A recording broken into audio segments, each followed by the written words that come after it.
At some point in time, we've all used the phrase, that's not fair. Maybe you were getting snacks from your parents and a sibling got more than you did. Or maybe you didn't get chosen to do something that you wanted to do really badly. Or you got a grade that you didn't think was appropriate for the work that you had put into something. I had a friend when I was in high school that I played soccer with, and it seemed like every time his dad went and had a conversation with the coach, next thing you know, he's getting more playtime. And I remember thinking, man, that really isn't fair. Over the next few weeks, we're going to be going through a series called Justice for All. I want you to think for a second, what is justice? Talking about justice can be pretty tough. When we try to define justice, many of us think of justice as maybe a punishment. We see that it as a thing that happens when people get caught doing something they're not supposed to be doing and they get punished for that, like prison. Or maybe we think of justice as revenge, right?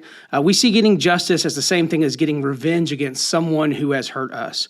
Or maybe you look at justice kind of cynically and you think, oh, well, this is just a trend. We see justice as a trendy term that people throw around in politics and protests and social media. And we just really are like, I don't know about this whole justice thing. So what is justice? Is there an alternative way to think about justice? What I'm suggesting today is that when we think about justice, there's actually a connection between the idea of justice, people receiving justice, and the idea of love. For the next few weeks, we'll be looking at the Hebrew Bible, the Old Testament of the Bible, and we're going to look at a family who was responsible for a whole lot of injustice, and hopefully we can learn from them in some both positive and some negative ways. The family is a family of the person named Joseph. Joseph was the second youngest of 11 brothers, and he's part of a blended family. His father had children with two different women. His older brothers were actually his half-brothers, and it seems to be pretty early on that Joseph's brothers and him don't get along. He probably was the kind of kid who would snitch on his older brothers, rat him out to his parents. But whatever the situation, they didn't get along very well. And this was made worse by the fact that their father, Jacob, he seemed to give Joseph some special treatment. Specifically, we're told one time he gives him this special coat. And I don't know what was so amazing about this coat. Sometimes we call it the coat of many colors. But it was a special enough coat that when his brothers saw what he had gotten, they were envious of him. They were jealous of him because he was getting special treatment from their father, Jacob. And then to make matters worse, in Genesis chapter 37, Joseph has these dreams. And he has these dreams where he rules over his family, not just his brothers, but his mother and his father as well. Now, these dreams were actually from God, and they were predicting what was in store for Joseph and his family. But rather than just processing these himself or trying to appreciate what God was trying to tell him, Joseph seems to have kind of rubbed it in their faces, and it made his brothers pretty angry. The tension was really high between Joseph and his brothers. Now, I mentioned earlier that I believe there's a connection between the ideas of justice and in love.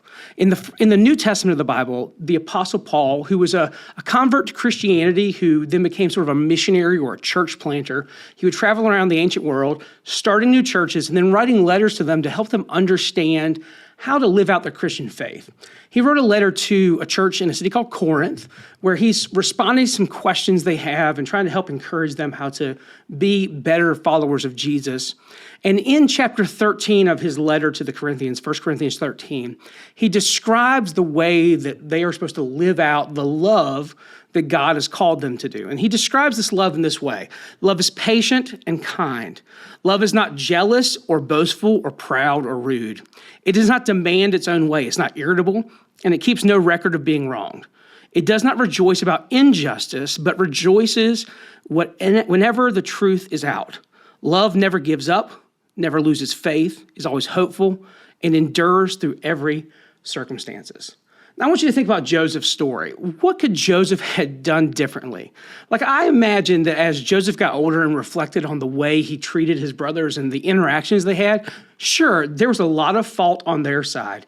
But my guess is there were some things he wished he could have done differently if he had a do-over. Could he have been more patient? Could he have been more kind? Could he have been less boastful and less rude? See, I believe that justice is really just love in action. When we live out the characteristics of love in our life, in our relationships with our friends, our family, in our community, and in the world, we're actually practicing justice. So I want you to think today, how can you put love into action in all of your relationships with your friends, with your family, with the people you go to school with? How can you put love into action in your community, like in your school, in your neighborhood, when you're interacting with people out and about in the world? And how on a global scale, in the world, the way you approach life and the way you approach the world, can you put love into action? Because justice is love in action.